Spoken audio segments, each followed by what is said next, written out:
नमस्कार। भारत और पाकिस्तान के बीच बीते कुछ दिनों से जारी सैन्य तनाव और सीमा पर बढ़ती फायरिंग के बीच आज एक बड़ी और सकारात्मक खबर सामने आई है।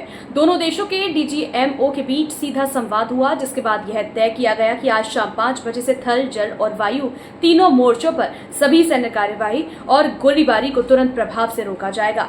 भारतीय विदेश सचिव विक्रम मिस्री ने पुष्टि करते हुए बताया कि यह फैसला दोनों देशों के बीच आपसी चर्चा और सहमति से हुआ है और सभी संबंधित सैन्य इकाइयों को इस समझौते का पालन सुनिश्चित करने के लिए निर्देशित कर दिया गया है।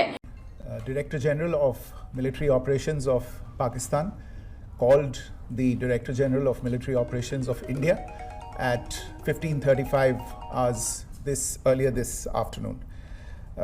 It was agreed between them that both sides would stop all firing and military action on land and in the air and sea with effect from 1700 hours Indian Standard Time today.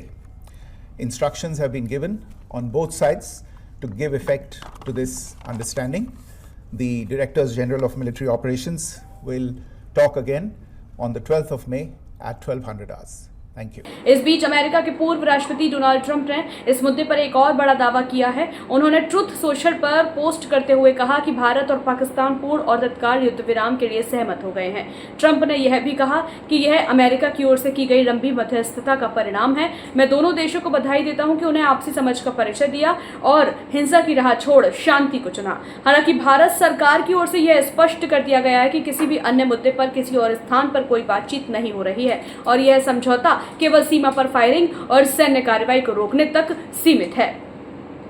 Bharat और पाकिस्तान के बीच लंबे समय बाद आई यह शांति की खबर सीमा पर तैनात जवानों, आम नागरिकों और अंतर्राष्ट्रीय समुदाय के लिए राहत की बात है। अब निगाहें इस पर टिकी हैं कि यह युद्ध विराम कितनी मजबूती और कितनी अवधि तक टिक पाता है। अपनी राय हमें कमेंट में जरूर बताएं और ऐसी लेटेस्ट अपडेट्स के लिए हमारे चैनल रॉयल बुलेटिन को लाइक, शेयर और सब्सक्राइब करना ना भूलें।